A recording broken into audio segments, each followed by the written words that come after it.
Shalom adik-adik, liburan sekolah akan segera tiba nih. Saatnya kita menyiapkan diri kita untuk mengisi liburan dengan Sekolah Injil Liburan atau SIL. Tapi SIL itu apa sih? SIL adalah kegiatan belajar Alkitab yang dikemas dalam acara yang menarik, berisi pendalaman Alkitab, cerita teladan, dan berbagai aktivitas dan games lainnya.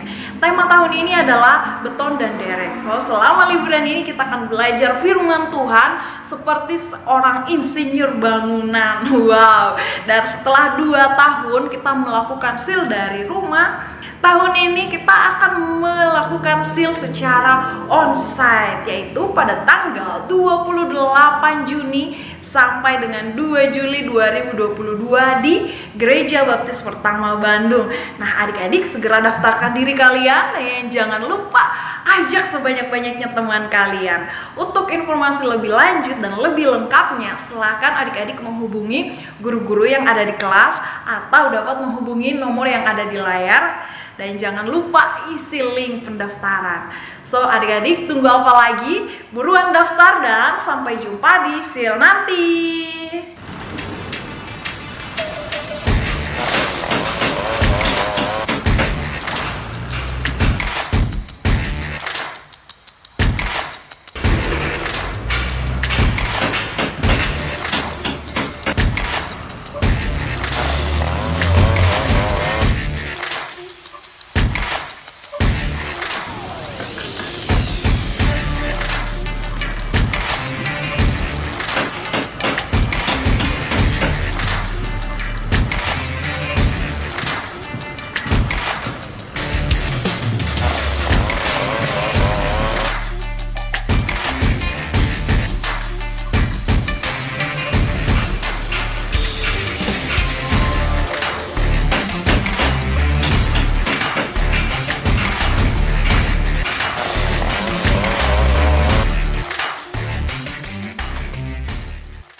Shalom, selamat pagi adik-adik asuhan dan Indria. Selamat datang di sekolah minggu pada pagi hari ini. Bersama dengan Kak Sefri, kita akan memuji Tuhan dan nanti kita juga akan mendengarkan kebenaran firman Tuhan. Nah, Kak Sefri ajak kita untuk bangkit berdiri semuanya. Yuk kita berdiri. Sebelum kita mulai sekolah minggu kita mau berdoa terlebih dahulu. Yuk, gimana sikap berdoa? Tutup mata, lipat tangannya. Yuk, kita bersatu di dalam doa. Ikutin setiap doanya Kak Sefri ya. Yuk, kita berdoa bersama-sama. Tuhan Yesus, terima kasih buat pagi hari ini. Terima kasih Tuhan Yesus, Tuhan sudah mengasihi kami. Dan terima kasih Tuhan, saat ini kami akan mengikuti sekolah minggu. Tuhan, pimpin kami sehingga kami bisa mengikuti sekolah minggu dengan baik. Jaringan kami juga Tuhan supaya bagus. Engkau berkati sehingga kami bisa mengikuti sekolah minggu dengan lancar. Terima kasih Tuhan Yesus, hanya di dalam nama-Mu kami telah berdoa dan mengucap syukur. Amin. Amin. Sudah siap ya adik-adik untuk memuji Tuhan? Kita harus semangat ya kalau kita memuji Tuhan. Selalu senang.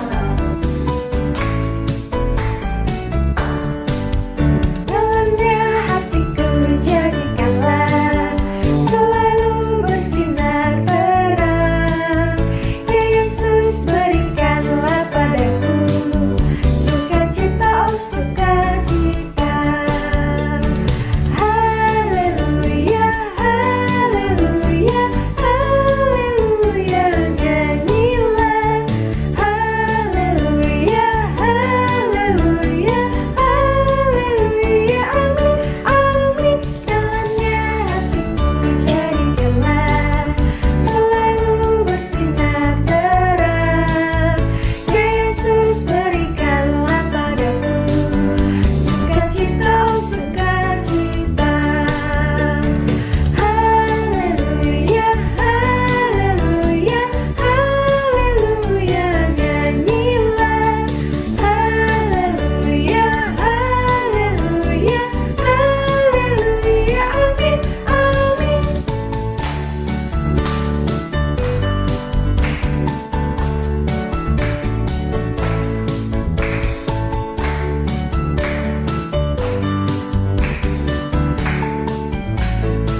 ku menang bersama Yesus Tuhan. Ku menang di dalam peperangan.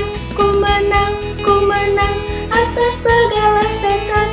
Haleluya, haleluya, ku menang.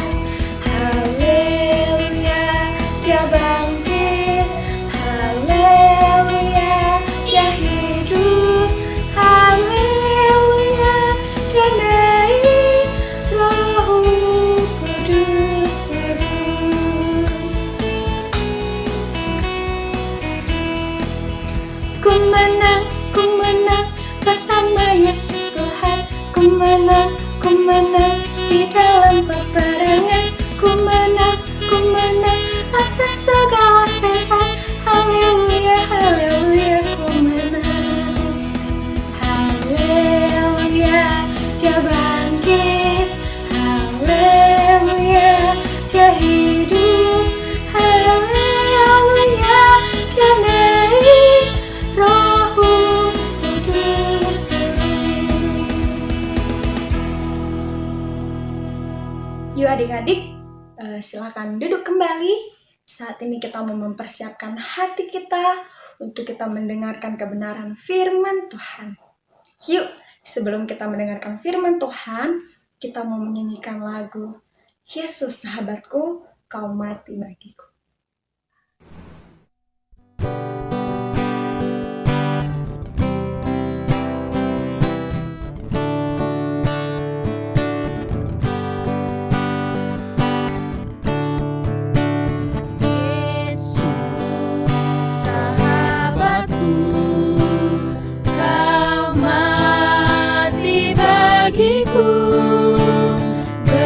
Besarlah kasih-Mu, sahabat dan Tuhanku, sampai ku besar nanti, sampai aku mati, kan ku ingat selalu Yesus sahabat dan Tuhanku.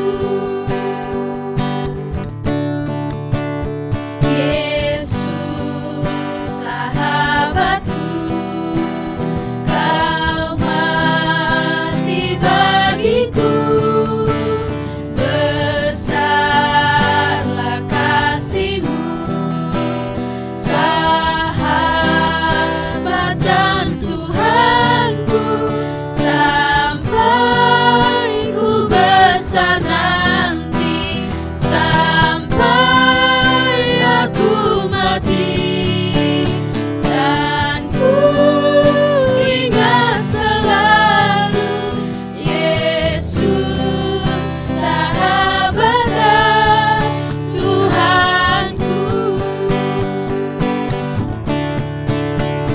Sampai ku besar nanti, sampai aku mati, kan ku ingat selalu Yesus sahabat dan Tuhanku. Yesus sahabat dan Tuhanku.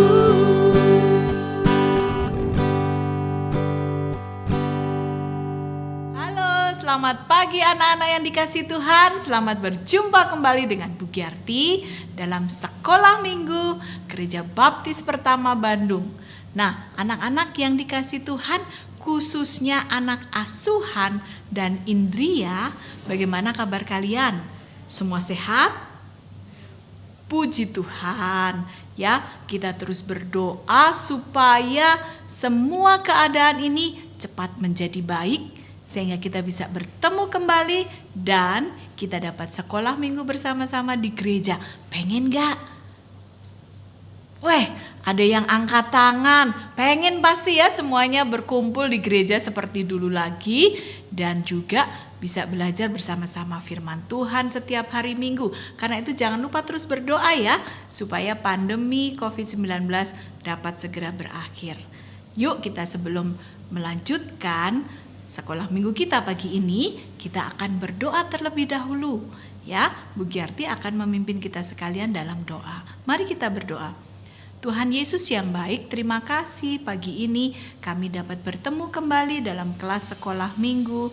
Dan saat ini Tuhan, kami siap mendengar firman Tuhan.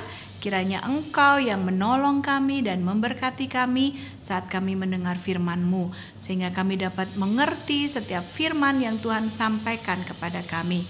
Hanya di dalam nama Tuhan Yesus Kristus kami berdoa dan kami bersyukur. Amin.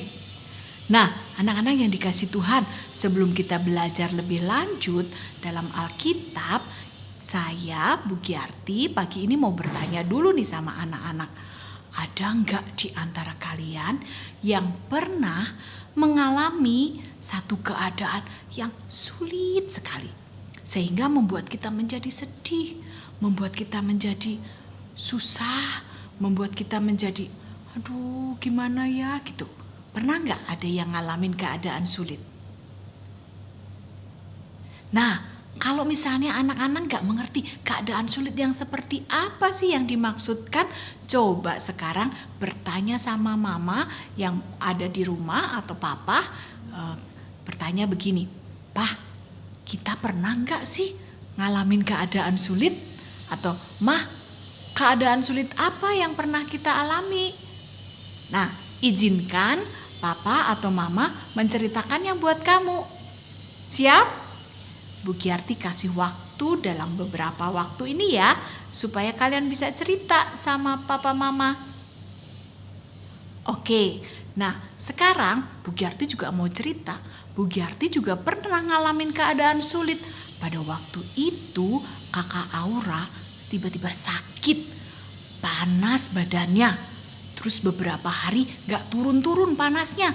Kemudian dibawa ke dokter dan dokter bilang, wah ini harus dicek ke laboratorium. Wah habis itu kakak Aura diambil darahnya dan dicek ke laboratorium. Lalu kata dokter hasilnya ternyata kena penyakit demam berdarah. Wah ini pasti gara-gara nyamuk ya. Nyamuk yang sedang berkeliaran mungkin di sekitar rumah kakak Aura, sehingga kakak Aura mengalami sakit demam berdarah dan dokter bilang harus dirawat. Waduh, Bu Giarti sedih sekali, kenapa harus dirawat di rumah sakit padahal lagi keadaan COVID. Jadi sempat khawatir, aduh gimana ya, ini sulit sekali. Bu Giarti bilang sama Pak Dokter, Pak Dokter boleh nggak kalau dirawat di rumah? Kata Pak Dokternya bilang begini, gak boleh karena Aura pernah sakit demam berdarah, jadi harus dirawat katanya. Wah akhirnya Aura harus dirawat deh di rumah sakit. Dan setelah itu kita menginap di rumah sakit mulai hari itu. Tahu gak di rumah sakit walaupun mungkin tempatnya bersih, nyaman, tapi gak enak kalau kita nginap karena badan kita sedang sakit ya. Dan malam itu Bu Giarti gak bisa tidur. Tapi puji Tuhan kakak Aura bisa tidur. Sehingga akhirnya cepat sembuh. Semuanya karena apa? Pertolongan Tuhan. Karena Bu Giarti bersama kakak Aura dan juga dengan Pak Jeffrey berdoa kepada Tuhan, meminta kepada Tuhan supaya Aura cepat sembuh. Sehingga cepat pulang dari rumah sakit. Nah itu contoh keadaan sulit yang pernah kita alami dalam hidup kita. Tetapi yang membahagiakan adalah dalam keadaan sulit itu Tuhan menolong kita sehingga kita mampu melewati semuanya itu. Dan pada akhirnya kita semua bersukacita karena Tuhan menjadi penolong buat kita. Nah mungkin anak-anak semua, adik-adik semua di rumah punya cerita yang sama. Mungkin saat ini sedang mengalami keadaan sulit oleh karena ya kita semua dalam keadaan sulit ya sekarang, tapi kita tidak boleh putus asa. Kita harus terus berdoa kepada Tuhan, meminta supaya Tuhan menolong kita bisa keluar dari keadaan sulit itu. Dan mungkin ada cerita yang lain. Dalam keadaan sulit itu Tuhan tetap menolong. Siapa nanti yang mau cerita? Boleh, nanti bisa dikirimkan cerita kamu, baik itu nanti di grup dibantu oleh papa atau mama, atau juga kamu mau tulis di kolom chat pada sekolah minggu pagi ini. Boleh juga kamu ceritakan apa keadaan sulit yang pernah kamu alami dan bagaimana Tuhan menolong kamu. Siap?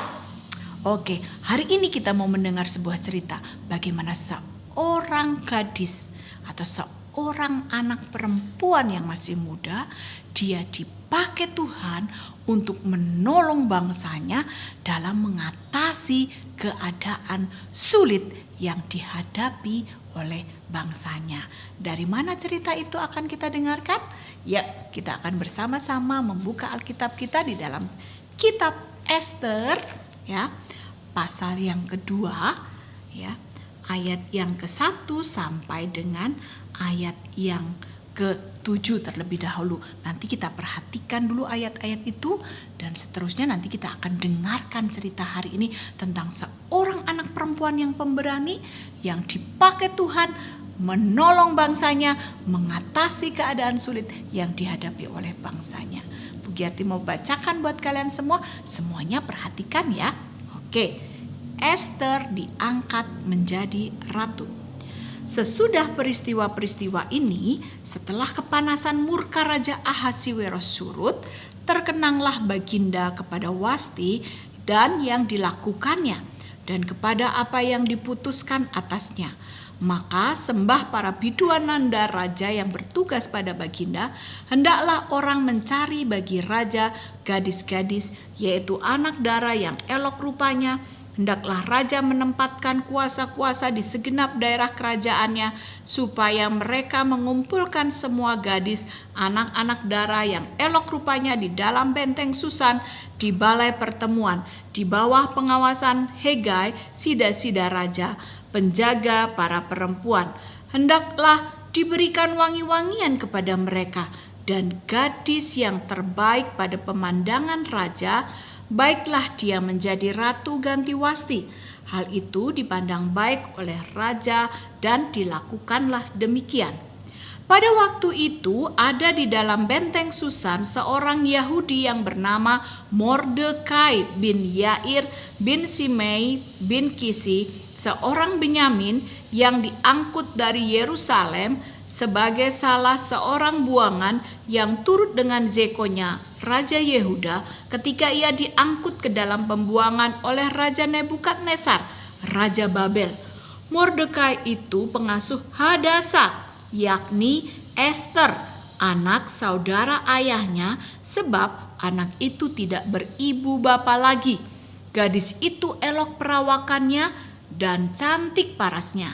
Ketika ibu bapaknya mati, ia diangkat sebagai anak oleh Mordekai. Nah, anak-anak yang dikasih Tuhan, di sini ada sebuah cerita di sebuah kerajaan, ada seorang raja yang besar, raja yang hebat, namanya Raja Ahasiweros.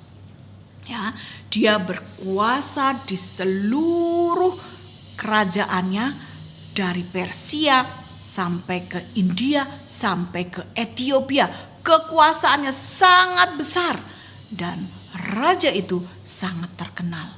Suatu hari, karena permaisurinya yang pertama atau istri raja yang pertama itu tidak taat kepadanya, maka dia mencari pengganti bagi ratunya atau permaisuri sebelumnya yang disebut sebagai Ratu Wasti. Nah, akhirnya raja memerintahkan kepada semua pegawainya untuk mencari gadis-gadis di seluruh kerajaannya, supaya mereka dipilih lalu dibawa ke istananya, ke benteng Susan, dan di sana mereka dipersiapkan untuk menjadi seorang ratu. Dipilihlah dari berbagai daerah gadis-gadis yang cantik parasnya, yang sudah menurut sesuai dengan kriteria yang ada, lalu dibawa untuk dipersiapkan mengikuti pemilihan seorang ratu. Dan di antara mereka ada seorang yang adalah keturunan bangsa Yahudi, yang sebenarnya bangsa Yahudi ini adalah orang-orang yang sedang hidup dalam pembuangan di bawah kekuasaan Raja Persia tadi. Karena mereka dibuang pada zaman Raja Nebukadnezar mengalahkan orang Yehuda sehingga semua diangkut dibawa ke kerajaan Persia dan mereka hidup sebagai orang buangan. Di antara mereka ada seorang yang bernama Mordekai. Mordekai memiliki saudara laki-laki dan saudara laki-laki ini sudah meninggal. Dia memiliki seorang anak perempuan namanya Hadasa atau disebut sebagai Esther. Lalu Bapak Mordekai ini sebagai saudara sepupunya Esther menyuruh Esther untuk mengikuti pemilihan ratu tadi. Dan dia dibawa, diangkut menuju benteng Susan dan di sana dia dikarantina. Dia disiapkan untuk menjadi atau mengikuti pemilihan seorang ratu. Dan ketika tiba gilirannya pemilihan ratu itu tiba, Esther atau Hadasa tadi dia datang kepada raja dan karena Esther elok parasnya atau cantik wajahnya, tetapi kecantikannya itu juga terpancar dari hatinya, maka raja memiliki perhatian kepada Esther dan akhirnya raja mengulurkan tongkatnya kepada Esther dan mulai hari itu Esther diangkat menjadi ratu pengganti Wasti. Wah, luar biasa sekali ya. Esther yang adalah anak dari keluarga yang sebenarnya mereka adalah orang-orang buangan, tetapi dia mendapat kesempatan yang baik sehingga dia dipilih menjadi ratu menggantikan Ratu Wasti. Sejak saat itulah Esther menjadi ratu. Nah, bagaimana kisah selanjutnya? Apa yang terjadi selanjutnya? Kita akan dengarkan bersama-sama terlebih dahulu. Tayangan berikut ini kalian dapat melihat bahwa Esther ketika dia menjadi ratu atau menjadi istri dari Raja Ahasiweros tadi, dia dapat menjadi seorang ratu yang pemberani. Dalam hal apakah Ratu Esther pemberani? Kita akan dengarkan dulu cerita berikut ini. Esther adalah Ratu Persia. Raja Ahasiweros, suami Esther, tidak tahu rahasia Esther. Esther itu orang Yahudi. Mordekai, sepupu Esther, bekerja di istana dan menjaganya.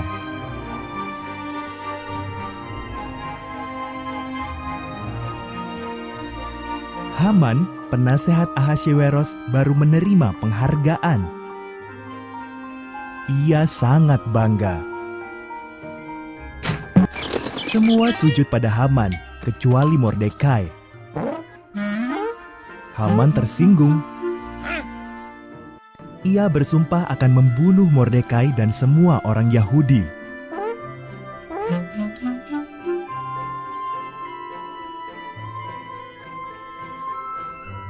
Haman memberitahu Ahasiweros bahwa orang-orang Yahudi berbahaya dan harus dibunuh.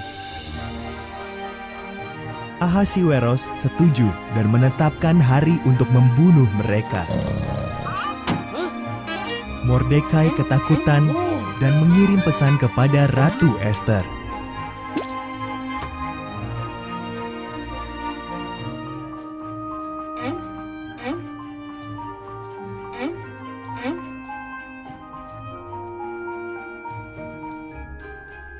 Ubahlah rancangan Baginda Raja, pesan Mordekai. Jika aku menghadap raja tanpa dipanggil, aku bisa dihukum mati, jawab Esther. Mungkin justru untuk saat inilah kau dijadikan ratu, kata Mordekai.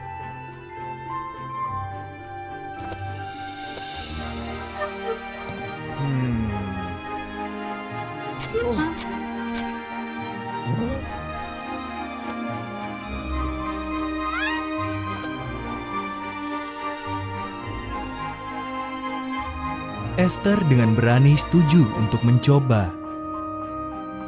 Ia masuk ke ruang singgasana raja. Raja Ahasiweros kagum melihat kecantikan Ester dan memanggilnya masuk. "Bisakah kita makan malam dengan Haman?" tanya Ester.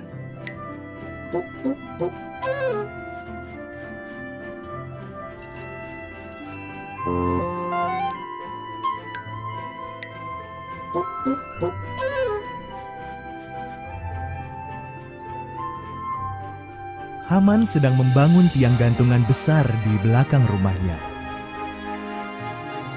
Ia berencana menggantung Mordekai di situ.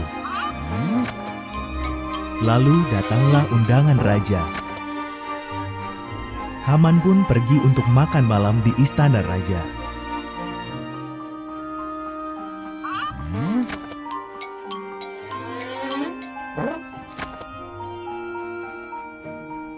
"Ada orang yang ingin membunuhku dan bangsaku Yahudi," kata Ester pada Ahasiweros. "Siapa yang tega berbuat begitu?" tanya sang raja. "Si jahat Haman," seru Ester. "Haman, pengawal, hukum mati dia."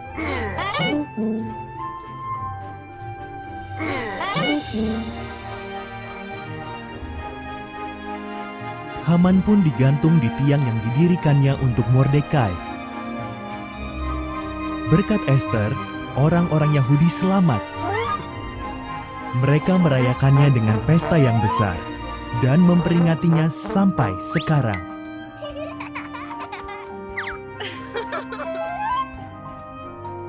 Ya, kita sudah melihat tadi ya video kelanjutan dari cerita kita hari ini.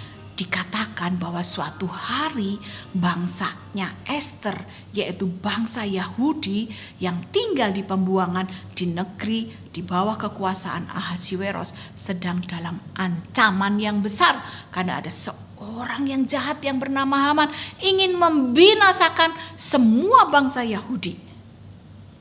Tetapi Tuhan memakai Ratu Ester menjadi penolong bagi bangsanya. Dengan kekuatan yang dari Tuhan dan dengan kepercayaan kepada Tuhan, Ester mengajak seluruh bangsanya untuk berdoa dan berpuasa, meminta pertolongan dari Tuhan supaya bangsanya dibebaskan dari kesulitan atau dari ancaman pembinasaan oleh Haman. Nah, sesungguhnya perlu kita tahu bahwa sebenarnya dalam kitab Ester, nama Tuhan tidak pernah disebutkan sekalipun. Tetapi dari kisah Ester kita dapat melihat bahwa Tuhan berkuasa atas seluruh alam semesta dan Tuhan berkuasa menyelamatkan umatnya dari pembinasaan. Oleh karena ada orang-orang yang sungguh percaya kepada Dia. Seperti siapa? Seperti Ratu Ester dan juga Mordekai. Sebagai orang yang sungguh takut Tuhan, sebagai orang yang sungguh percaya bahwa sekalipun tidak ada pertolongan dari mana-mana, tetapi Mordekai pernah berkata, "Aku percaya bahwa akan ada pertolongan dari tempat lain untuk membebaskan bangsaku dari kesulitan ini." Itu merupakan sebuah keyakinan. Percaya kepada Tuhan, hanya Tuhan yang sanggup menolong. Dan kita dapat lihat dalam cerita tadi bahwa betul Tuhanlah yang menolong bangsa Israel, menolong orang-orang Yahudi yang hidup dalam pembuangan dan di bawah ancaman kebinasaan. Dan akhirnya mereka diselamatkan oleh karena Ester memiliki keberanian menghadap kepada raja, meminta permohonan kepada raja, dan sebelum itu tentu Ester membawa pergumulannya dalam doa dan Tuhan menjawab doa mereka. Nah, anak-anak yang dikasih Tuhan, keadaan sulit apapun yang saat ini kamu alami, yuk kita terus berdoa kepada Tuhan. Kita sampaikan apa kesulitan kita kepada Tuhan. Mungkin ada anggota keluarga kita yang sedang sakit, mungkin ada teman kita yang sedang sakit, atau mungkin kita sendiri yang sedang sakit. Mari kita berdoa kepada Tuhan. Dan juga mari kita berdoa untuk bangsa Indonesia, supaya Tuhan menolong bangsa Indonesia dari pandemi ini, sehingga semua dapat segera berakhir. Nah, apa aktivitas kita hari ini? Hari ini kita mau membuat sebuah kantong doa ya. Nanti kita akan bersama-sama dengan papa atau mama kita membuat kantong doa. Nanti kamu yang sudah bisa menulis, tuliskan pokok doa kamu, masukkan ke dalam kantong doa itu dan doakan itu setiap hari bersama keluargamu. Nanti suatu hari kalau doamu dijawab oleh Tuhan, kamu boleh bersaksi kepada temanmu, bersaksi kepada papa mamamu, bersaksi kepada guru-gurumu dalam kelompok-kelompok atau dalam kelas-kelas pertemuan mingguan ya. Siap semuanya? Oke, kita akan bersama-sama mengakhiri pertemuan sekolah minggu kita pagi ini. Semuanya akan berdoa. Mari kita berdoa. Tuhan Yesus yang baik, terima kasih untuk firman-Mu hari ini. Firman yang sungguh indah yang Tuhan berikan kepada kami. Engkau yang memimpin kami, memampukan kami untuk kami terus berserah kepada Tuhan dalam keadaan apapun yang kami alami. Terima kasih Tuhan. Hanya di dalam nama Tuhan Yesus Kristus kami berdoa dan kami bersyukur. Amin.